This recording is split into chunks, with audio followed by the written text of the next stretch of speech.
What's up, guys? Today we're going to be talking about overfishing.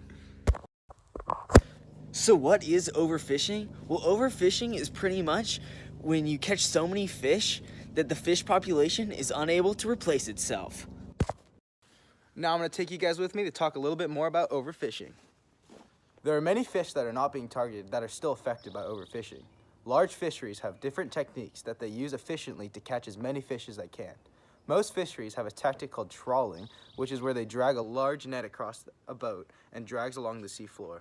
This affects many ecosystems across the seafloor because it destroys the coral and the habitat over time. Our mentor, Bruce, has a couple words about this. I've worked in the environmental field virtually my whole life. I was one of the first graduates from the University of California at Berkeley in College of Environmental Resources, not because that was some important thing, like a big deal accomplishment, but because I was there early enough, so long ago, that the college was just forming. This was in the era of sort of Richard Nixon and Jimmy Carter, when the major environmental legislation of the United States was actually being enacted, like the Clean Water Act and the Clean Air Act and the Endangered Species Act. So all that stuff was kind of coming around at that point. I just happened to be in school then, and that's where I got started. And then I made nature documentaries all over the world, including places that have severe fishing issues. Oh, really? Issues. And then for about 10 years, I operated as an independent biological consultant here in town, not really doing much ocean stuff, but a little bit. And then for the last 5 years, I've worked for a land conservation organization called the Land Trust for Santa Barbara County. And I've also served on the board of directors for the Santa Barbara Channel Keepers, which is a freshwater fisheries and water quality organization that protects the California Channel Islands channel, the inshore waters and fresh waters that feed into it. You were talking about commercial fishing and how they would take huge boats and they would drag nets around, which is called trawling. Do you think trawling should be banned as a viable solution? Well, each fishery, each species of fish, you have to picture, you have a picture in your head of how these fishes have different sizes and shapes, right? Well, They also have totally different life histories and behaviors and breeding requirements and all these different things. So trawling tends to happen in the open ocean, and it tends to happen for these really large schools of fish, because it doesn't really make a whole lot of sense to drag a net around if you're not going to be catching a whole bunch of fish at once in every drag of the net.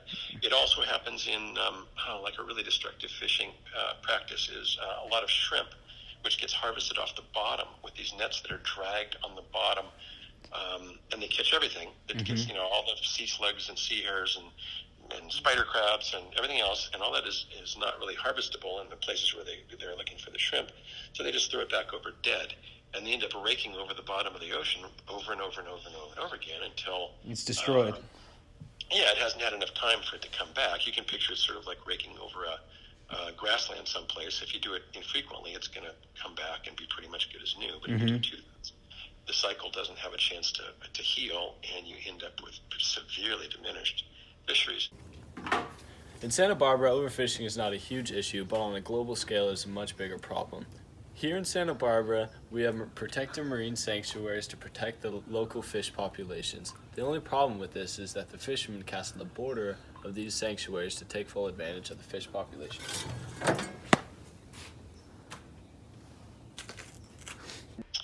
Well, so the impacts of overfishing on local ecosystems is a question that kind of has to be put into a context globally for it to make any sense. Yeah. Southern California has probably some of the best protected fisheries resources in the world. We have some of the most abundant fisheries resources, and many of them are regulated to a very high degree, much more so than many other places in the world. Now let's talk about some solutions to overfishing. As Ames previously mentioned, marine sanctuaries are a great solution to overfishing. They protect the habitats of the fish as well as help repopulate the community. Another solution is to better enforce currently implemented catch limits. Additionally, trawling can be banned. The European Union has already banned trawling below 800 meters in order to protect the ecosystems on the seafloor.